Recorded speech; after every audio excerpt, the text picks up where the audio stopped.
Hey guys, Ryan and Hunter here from MACkite. Today we are talking to you about sizing your board and sizing your foil to use with the foil drive. So we get a lot of questions, people calling in, they're wanting to get a foil drive unit and they're not quite sure if the board they have might be a good one to start with, if the foil they have might be a good one to start with, if they need to upgrade their board and foil, or like really just not sure where to start sizing wise. So today we're going to try and answer a few of those questions and try and give you a good idea of what you may be looking at for your first time out there on the foil drive.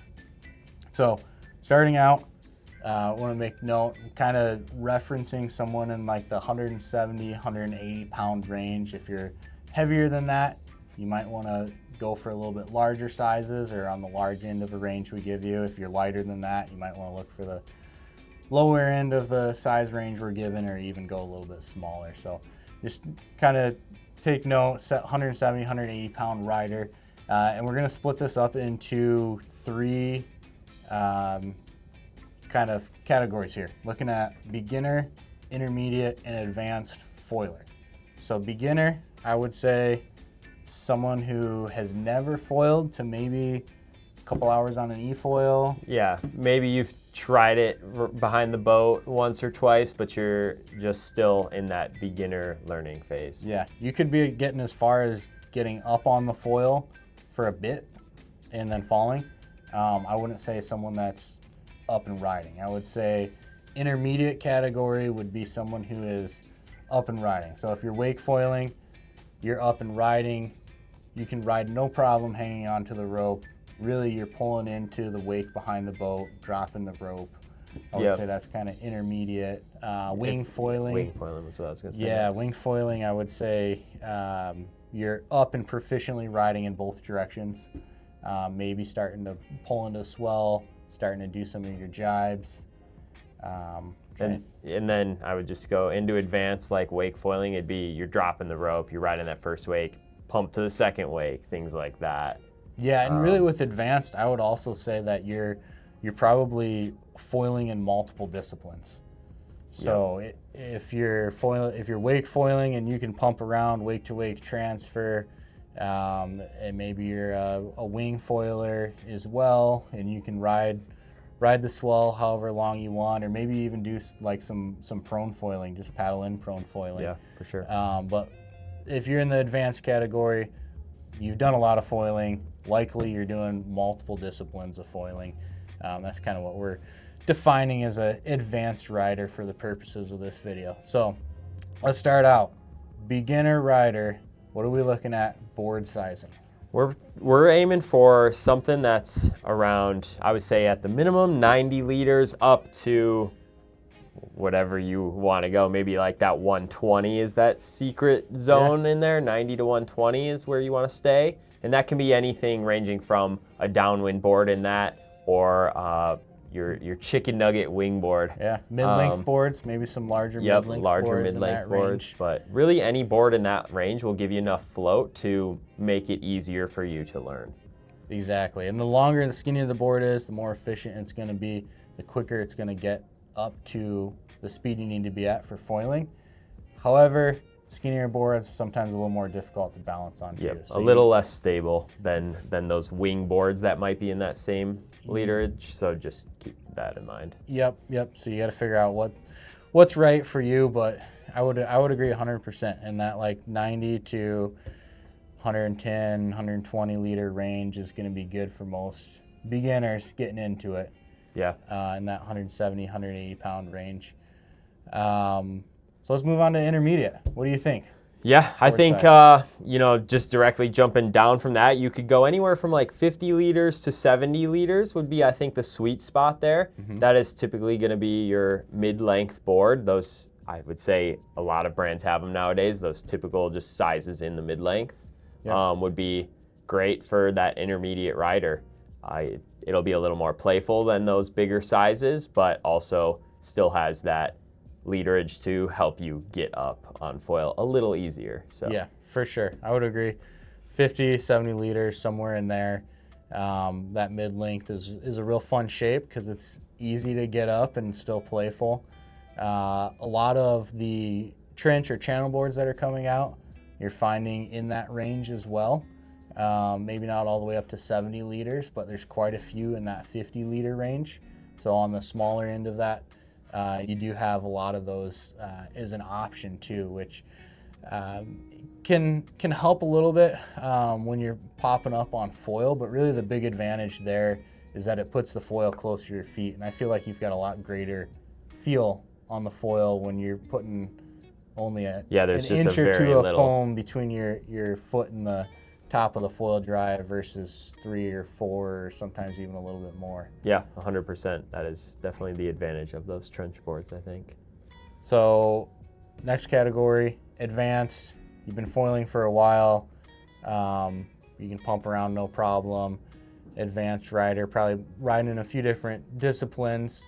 There, I think you can go pretty small on the board. I don't think you have to go super big. Obviously, a little volume is going to help you progress through those early stages because there is a lot of timing with the foil drive. Yeah. It's nothing like hopping on an e-foil and hitting the button and just going.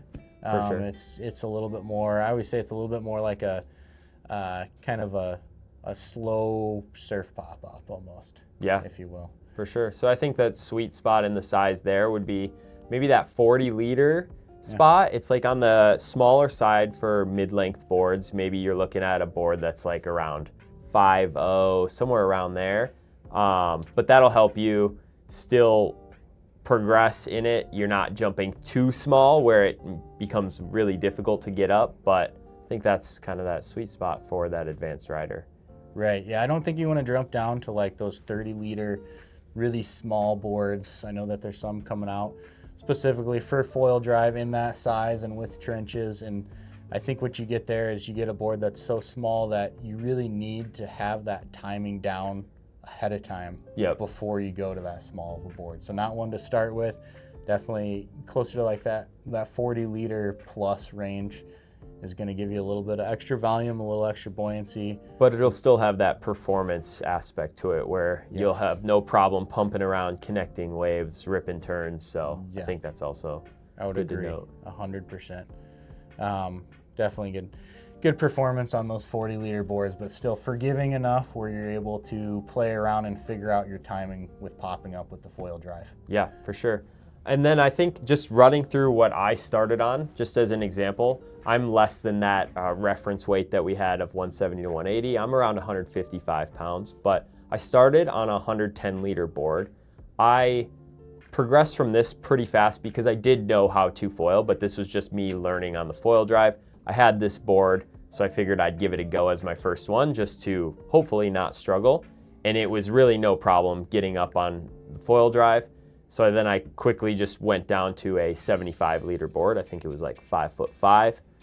That one was great. You know, that was when I first learned to like connect waves with the foil drive. I was pumping out to another wave.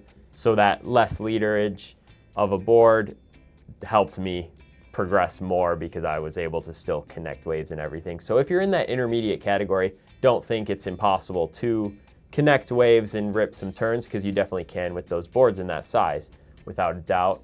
And then I jumped down to a trench board that was 5 foot. I think it was right around 38 liters is what the Zapple is. So jumped down to that one and been loving that one ever since. So that's just kind of been my progression, kind of hitting all 3 of those categories there.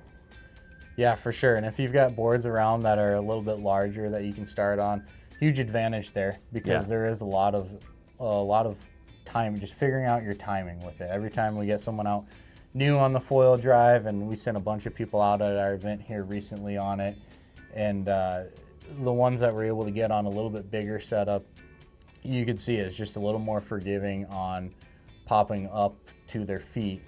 And the timing that they have, it just gives them more time, and you end up learning a lot quicker. Everything's more fun when you learn quicker. You're able to progress down to those smaller sizes, progress into more advanced riding quicker, versus going too small in the gear and stuffing the nose every time and spending your time swimming. So it's always more fun when you're when you're up and riding and using appropriate sized gear. So Yep. 100%. that's kind of our recommendations on the board. Now moving into the foil side of things, let's start over with beginner category. What would you think beginner would look for size-wise with the foil? Yeah, I think a lot of different brands make those kind of beginner setups, and typically it's around that 1,500 square centimeter area. So I would say something around there, maybe even a little larger, could make it very forgiving and easy when you first get up and learning.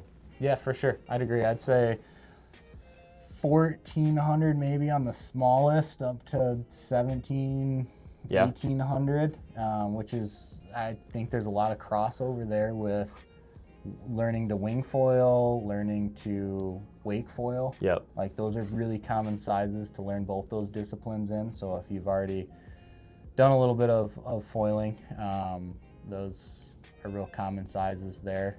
Or, I mean, if you're starting with foil drive and thinking about getting into wake foiling or wing foiling later on, that's a foil that will stick with you for that as well. So yeah, 1,700-ish I think is a real good size. I wouldn't get too overly concerned on the specific foil. You want to stick with something kind of mid to mid-high aspect. You don't want any of those crazy long 16 aspect ratio downwind wings or something like that, or a pump foil wing. You want something that's still going to be able to turn and carve a little bit to start with. So yeah, right around 1,700 for a beginner. Moving into the intermediate category, what would you say foil size? I would say anywhere from that, like, kind of 1,100 to right at the low end of the big one, so 1,400, 11 to 1,400. Kind of those surf style wings, still not going into the high aspect, but I think those surf style wings will get you in a smaller wing, so it'll be a little more loose, but still has the stability to be nice and user friendly. Yeah, and surf style I think is great for that intermediate rider. Like you're already doing some riding.